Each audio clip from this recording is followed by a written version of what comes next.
నా శక్తి ఉన్నంత వరకు మీకు సహాయాన్ని అందించే బాధ్యత నాది.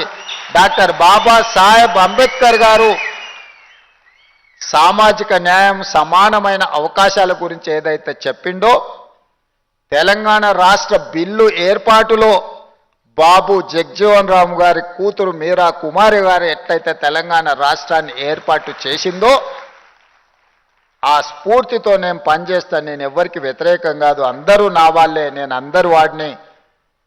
ఆ మధ్యలో ఒక ఆయన నన్ను ఏదో అన్నాడు అంటే చెప్పిన సహాయం అందించినప్పుడు దామన్న రేవంత్ మాదిగా అన్నాడని, బీసీ కులగణం చేసినప్పుడు మా మహేష్ గౌడ్ రేవంత్ గౌడ్ అన్నాడని, శ్రీహరిని మంత్రి చేస్తే రేవంత్ ముదిరాజ్ అన్నాడని, అనిల్ యాదవ్ను ఎంపీగా చేస్తే రేవంత్ యాదవ్ అన్నాడని, సిక్కులకేదో సాయం చేస్తే సర్దార్ రేవంత్ సింగ్ అన్నారని, క్రిస్టియన్స్కి ఏదో సాయం చేస్తే డేవిడ్ రేవంత్ అన్నారని, ఇతరులకు మైనారిటీలకు సహాయం చేస్తే ఒక ఆయన అసదుద్దీన్ రేవంతుద్దీన్ అన్నాడని, ఏ పేరు మీద పిలిచినా నేను ఏం బాధపడను. నేను మీ అందరు వాడిని.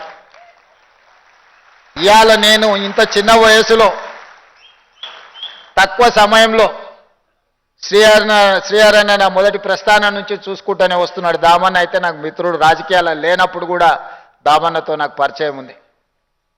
చూసుకుంటూ వస్తూనే ఉన్నారు. వాళ్ళు నాకంటే ముందు చాలా పెద్ద పెద్ద హోదాలలో ఉన్నారు. జయపాల్ రెడ్డి గారు, జానారెడ్డి గారు దామన్న తండ్రికి మిత్రులు. వాళ్ళందరూ కూడా పిసిసి అధ్యక్షులు కావాలని, రాష్ట్రానికి ముఖ్యమంత్రి కావాలి అని భావించి ఉండవచ్చు. కానీ వాళ్ళందరికీ రాని అవకాశం ఈ వయసులో నాకు వచ్చింది. ఇది 10 మందికి ఉపయోగించడానికే తప్ప 10 మందికి సహాయం చేయడానికే, నిస్సహాయులకు సహాయం అందించడం నా బాధ్యత అని నేను భావిస్తున్నా. అందుకే ఈనాడు ఈ జాతి సమస్య పరిష్కారానికి శాశ్వతంగా పరిష్కారం చూపించాలని నిర్ణయం తీసుకున్నాం. మీరందరూ అభిమానంతో ఆత్మీయ సమ్మేళనం ఏర్పాటు చేసినందుకు సంతోషం. కానీ నిజమైన సంతోషం మీరందరూ కష్టపడి మిగతా జాతికి కూడా చేయుతను అందించి వాళ్ళని ముందుకు నడిపించినప్పుడే నాకు కానీ మా దామన్నకు కానీ నిజమైన సంతోషం కలుగుతుంది.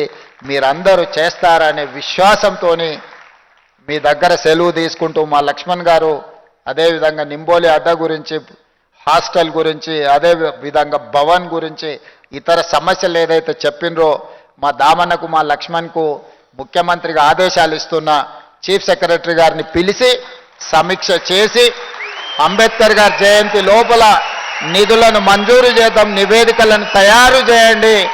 మీరేం వజ్రాలు అడగలే, వైదూర్యాలు అడగలే, మణులు అడగలే, మాణిక్యాలు అడగలే, మీ ఆత్మగౌరవాన్ని అడిగినరు. మీ ఆత్మగౌరవాన్ని ఇచ్చే బాధ్యత నాది. కార్యాచరణ సిద్ధం చేయండి దామన్న, తప్పకుండా మంజూరు చేస్తాను తెలియజేస్తూ మీ అందరి దగ్గర సెలవు తీసుకుంటున్న మిత్రులారా.